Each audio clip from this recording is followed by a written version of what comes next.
Welcome to time 24/7. ఈ వీడియోలో IPL match number 31 preview చూద్దాం. ఉప్పల్ స్టేడియంలో ఈ మ్యాచ్ జరుగుతుంది.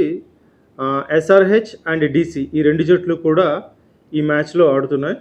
ఈ రెండు జట్లు బలాబలాలు ఎలాగున్నాయో చూద్దాం. ఎస్ఆర్హెచ్ చూసుకున్నట్టయితే టాప్ ఆర్డర్ నుంచి దాదాపుగా బిగినింగ్లో ఒక 5 బ్యాటర్లు చాలా స్ట్రాంగ్గా ఉన్నారు.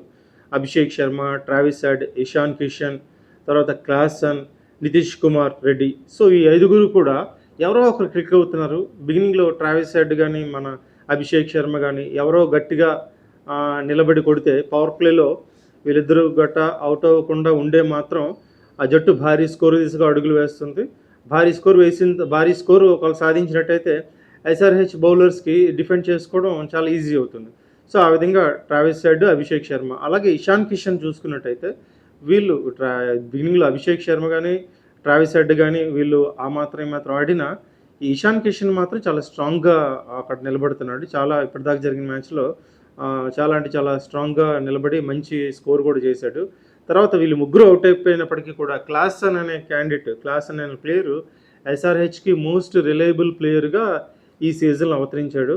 ఇప్పటిదాకా జరిగిన మ్యాచ్లో ఒక్క మ్యాచ్లో కూడా 30 బిలో అతను లో స్కోరింగ్ ఏం లేదు. అతనికి 30 బిలో అవుట్ అయిన సందర్భాలు లేవు. 3 హాఫ్ సెంచరీస్ చేశాడు.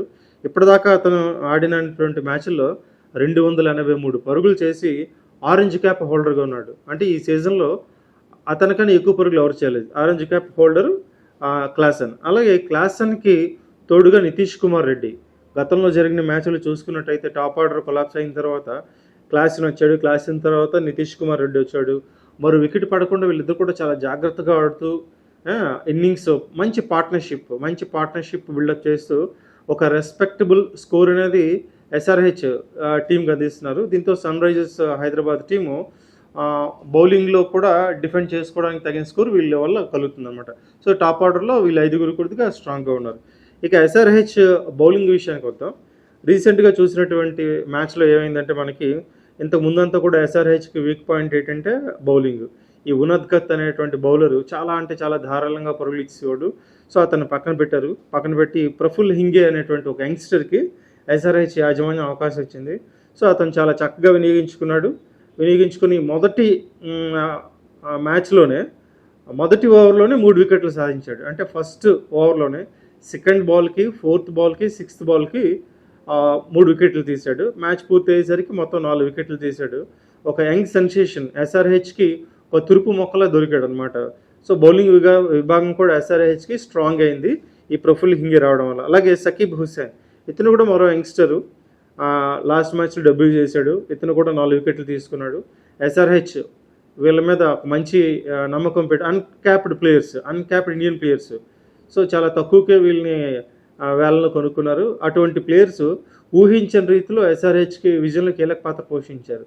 సో బిగినింగ్లోనే ఆర్సీబీ తాలూకా టాప్ ఆర్డర్ అంతా కకావికలం చేశారు. దాంతో అద్భుతంగా వీళ్ళు రాణించి ఎస్ఆర్హెచ్కి విజయం అందించారు. అలాగే ఎస్ఆర్హెచ్ బౌలర్లో చూసుకున్నట్టయితే ఇంకా ఇషాన్ మలింగ బౌలింగ్ కూడా బాగానే పడుతుంది.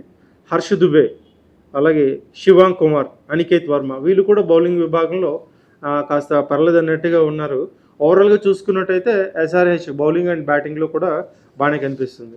ఇక మనం డీసీని చూసినట్లయితే కేఎల్ రాహుల్ కొద్దిగా స్ట్రాంగ్గా బ్యాటింగ్ చేస్తున్నాడు. ఇటీవల కాలంలో ఒక హాఫ్ సెంచరీ చేశాడు. స్టేబుల్గా ఆడుతున్నాడు.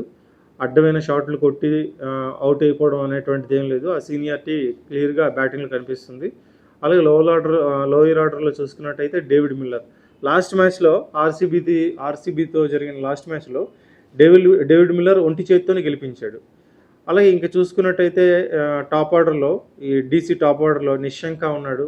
కొన్ని మ్యాచ్ల్లో ఆడుతున్నాడు, మరికొన్ని మ్యాచ్లో ఫెయిల్ అవుతున్నాడు. కన్సిస్టెన్సీ లేదు. ఇంకా కన్సిస్టెంటీ కాస్త కోస్తా ఉంది డీసీలో అంటే మనం స్టబ్స్ గురించి చెప్పుకోవచ్చు. స్టబ్స్ కొద్దిగా కన్సిస్టెంట్గా రన్స్ చేస్తున్నాడు. డీసీ కాస్త రెస్పెక్టబుల్ స్కోరు సాధించడంలో స్టబ్స్ కీలక పాత్ర పోషిస్తున్నాడు. అలాగే మనకి కెప్టెన్ అక్షర్ పటేల్ కూడా అద్భుతంగా మనకి క్యాప్టెన్సీ చేస్తున్నాడు. ఇక సమీర్ రిజ్వీ విషయానికి వస్తే సమీర్ రిజ్వీ బిగినింగ్లో మ్యాచ్ విన్నింగ్ నాక్స్ ఆడాడు. తర్వాత అతనికి కనెక్షన్ కుదరడం లేదు, ఎందుకు ఫెయిల్ అవుతున్నాడు. అతని మ్యాచ్లో అలగడతాడు చూడాలి. మళ్ళీ ఇంకా డీసీ బౌలింగ్ విషయాన్ని చూసినట్టయితే కులదీప్ యాదవ్ బాగానే చేస్తున్నాడు. ఇంకా లుంగి ఎంగిడి సూపర్ బౌలింగ్. అలాగే Mukesh Kumar so star bowler. So వీళ్ళు ముగ్గురిని చూసుకున్నట్టయితే డీసీ బౌలింగ్ విభాగం వీళ్ళ ముగ్గురితో కొద్దిగా పటిష్టంగా ఉంది. ఇక రెండు జట్లను చూసుకున్నట్టయితే నువ్వా నేనా అనేటట్టుగా ఉన్నారు ఇద్దరు కూడా. వీళ్ళిద్దరి మధ్య గతంలో జరిగిన మ్యాచ్ల్లో కూడా ఈక్వల్గా విన్స్ లాసెస్ కూడా ఉన్నాయి. సో ఫైనల్గా చెప్పేది ఏంటంటే ఈ సీజన్లో పవర్ ప్లేలో ఏ జట్టు అయితే ఎక్కువ స్కోర్స్ చేయగలిగి ప్రత్యర్థుల్ని బెంబేదులు ఎత్తిస్తుందో ఆ జట్టుకే విజయాల అవకాశాలు ఉన్నాయి. సో ఈ మ్యాచ్లో కూడా మనకి పవర్ ప్లే ఈ 6 ఓవర్స్లో ఒక 80-90 రన్స్ కానీ చేయగలిగితే ఏ జట్టు అయితే చేయగలుగుతుందో ఆ జట్టుకే విజయ అవకాశాలు ఎక్కువగా ఉంటాయి. అది థ్యాంక్ యూ ఫర్ వాచింగ్.